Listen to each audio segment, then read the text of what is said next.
જય શ્રી કૃષ્ણ મિત્રો દર 3 વર્ષે એક વખત એવો અવસર આવે છે જે અત્યંત દુર્લભ, અત્યંત પવિત્ર અને અત્યંત ફળદાયી હોય છે.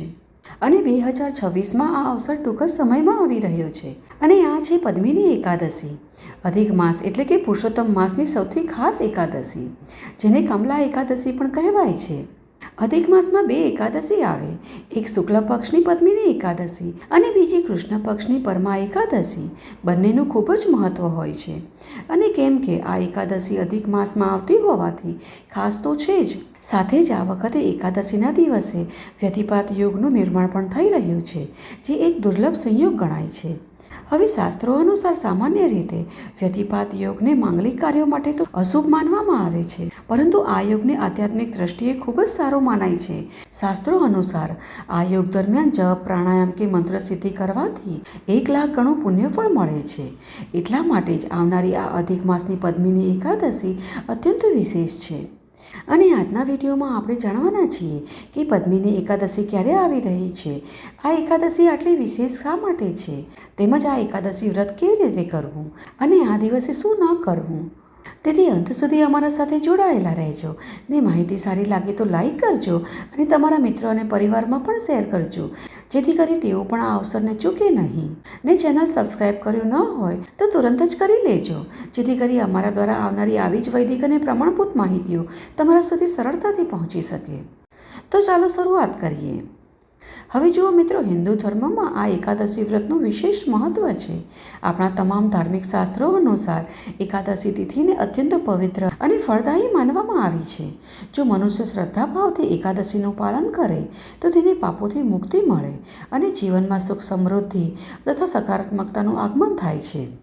એમાંય આ વખતની એકાદશી તો દર 3 વર્ષે આવતા અધિક માસમાં આવી રહી છે. તેથી આ દિવસે વ્રત રાખીને વિધિ વિધાનપૂર્વક ભગવાન શ્રી હરિ વિષ્ણુની કે ભગવાન શ્રી કૃષ્ણની પૂજા કરવાથી અશ્વમેઘ યજ્ઞ જેટલું પુણ્યફળ પ્રાપ્ત થાય છે. એટલું જ નહીં, આ એકાદશીનું મહાત્મ્ય સંભળાવતા ભગવાન શ્રી કૃષ્ણએ યુધિષ્ઠિર મહારાજને કહ્યું છે કે જે કોઈ મનુષ્ય આ એકાદશીનું પાલન ભક્તિભાવથી કરે છે તે નિશ્ચિત રૂપે વૈકુંઠની પ્રાપ્તિ કરી લે છે. તો ચાલો સર્વપ્રથમ સૌથી જરૂરી માહિતી આ એકાદશીની સાચી તારીખ જાણી લઈએ. કેમ કે આ વખતે એકાદશી 2 દિવસ વિદ્યમાન છે, તેથી લોકોમાં આ તિથિ અંગે ગૂંચવણ જોવા મળી રહી છે. ઘણા લોકો તેની સાચી તારીખ અને પૂજાના શુભ મુહૂર્તને લઈને અસમંજસમાં પડેલા છે. તો ચાલો ઝડપથી આ એકાદશીની સાચી તારીખ જોઈ લઈએ. તો જુઓ, આ વખતે એકાદશી તિથિ શરૂ થઈ રહી છે 26 મે 2026 મંગળવારે વહેલી સવારે 5:10 અને તિથિ પૂર્ણ થશે 27 મે 2026 બુધવારે સવારે 6:21. ત્યાર પછી દ્વાદશી એટલે કે બારસની તિથિ શરૂ થઈ જશે. હવે 26 મેના દિવસે દસમી યુક્ત એકાદશી છે અને 27 મેના દિવસે દ્વાદશી યુક્ત એકાદશી છે. શાસ્ત્રો અનુસાર દ્વાદશી યુક્ત એકાદશી કરવી ખૂબ જ ફળદાયી માનવામાં આવે છે ને દસમી યુક્ત એકાદશી ક્યારેય ન કરવી જોઈએ. તેથી શાસ્ત્રોનું માનીએ તો આ વખતની એકાદશીનું પાલન 27 મે બુધવારના દિવસે કરવાનું રહેશે. અને કેમ કે આ એકાદશી દ્વાદશી યુક્ત એકાદશી છે ને જો કોઈ એકાદશી બારસ સુધી વિસ્તૃત થયેલી હોય પણ દ્વાદશી એટલે કે બારસની તિથિ 13 સુધી વિસ્તૃત નથી થતી, તો આ એકાદશીને ઉન્મિલાની મહાદ્વાદશી કહેવાય છે. ને શાસ્ત્રો અનુસાર આ મહાદ્વાદશી વ્યક્તિના સમસ્ત પાપમય પ્રક્રિયાઓનો નાશ કરે છે. તેથી પણ આ વખતની એકાદશી ખૂબ જ વિશેષ ગણાશે.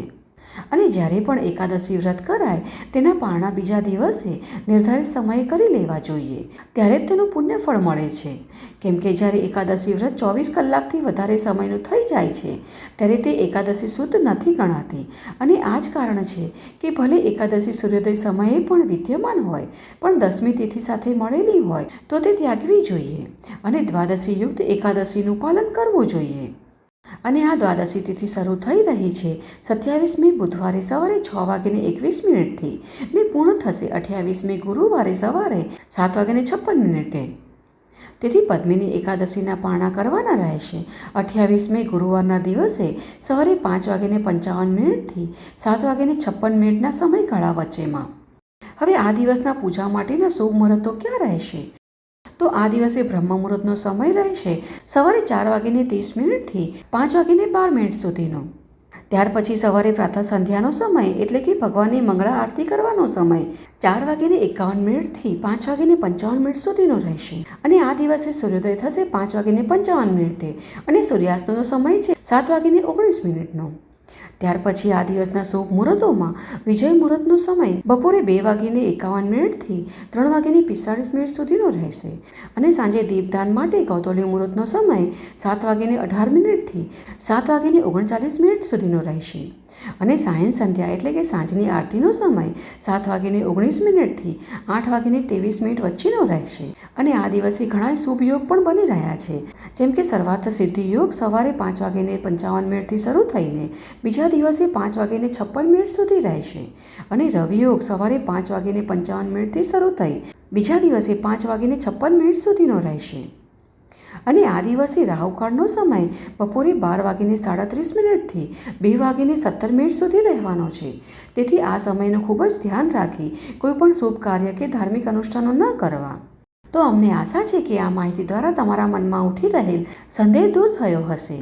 હવે જો આ વખતની 11 અત્યંત વિશેષ છે, તેથી બને તેટલું શક્ય હોય એટલું એકાદશીના નિયમોનું પાલન કરીએ તો ભગવાન અવશ્ય પ્રસન્ન થાય. કેમ કે પહેલાં આ મહિનો અપવિત્ર ગણાતો હતો, કોઈ દેવતા તેના સ્વામી ન હતા. ત્યારે ભગવાન શ્રી કૃષ્ણએ આ મહિનાને પોતાના નામ પુરુષોત્તમ આપ્યું અને ઘોષણા કરી કે આ મારો ખાસ મહિનો છે. જે ભક્ત આ માસમાં ભક્તિ, વ્રત, દાન કરશે તેને અનેક ગણું ફળ મળશે. એટલે જ આ માસ સૌથી ફળદાયી ગણાય છે અને તેમાં આવતી તિથિઓમાં ખાસ એકાદશીનું જો શ્રદ્ધાપૂર્વક પાલન કરાય તો અનેક ગણું ફળ મેળવી શકાય. અને આ એકાદશીનું નિયમપૂર્વક પાલન કરવા સવારે વહેલા બ્રહ્મ મુહૂર્તમાં ભગવાનના સ્મરણ સાથે ઉઠવું, ત્યાર પછી પોતાના નિત્ય કાર્યો પૂર્ણ કરી ભગવાન શ્રી કૃષ્ણની મંગળા આરતી કરવી અને એકાદશી ઉપવાસનો સંકલ્પ લેવો, તુલસી દેવીની સેવા કરવી, તેમની સમક્ષ દીવો પ્રગટાવવો ને પ્રદક્ષિણા કરી શ્રી કૃષ્ણ શરણમ મમ કે પછી ઓમ ભગવતે વાસુદેવાય નમઃ મંત્રના જાપ કરવા. આમ આખોય દિવસ ઉપવાસ કરી હરિભક્તિમાં વિતાવો ને ઉપવાસમાં ફળ, દૂધ, ઉપવાસનું ભોજન જેમ કે સાબુદાણા, મોરૈયો, રાજગૃહ લઈ શકાય છે. આ દિવસે મિથ્યા વાદ વિવાદમાં ન પડવું, કોઈને દુઃખ થાય તેવું વર્તન ન કરવું ને અનાજ તો બિલકુલ ન ખાવું. તો આ પ્રકારે એકાદશીનું પાલન કરવું જોઈએ. પદ્મપુરાણમાં પણ ભગવાન શ્રી હરિ વિષ્ણુએ પક્ષીરાજ ગરુડને કહ્યું છે કે જે મનુષ્ય આ પ્રકારે વિધિપૂર્વક નિયમોનું પાલન કરી અધિક માસ એકાદશી ઉપવાસ કરે છે, ભક્તિપૂર્વક તેનું પાલન કરે છે, તેને હું સ્વયં મોક્ષ આપું છું. તો મિત્રો, આ હતી આવનારી અધિક માસની પદ્મિની એકાદશી વિશેની સંપૂર્ણ માહિતી. ને જો તમને આ માહિતી થોડી પણ ઉપયોગી લાગી હોય તો કોમેન્ટ બોક્સમાં જય શ્રી કૃષ્ણ અવશ્ય લખજો. ને 27 મે 2026 બુધવાર પદ્મિની એકાદશીનું ભૂલ્યા વગર પાલન કરજો. જય શ્રી કૃષ્ણ.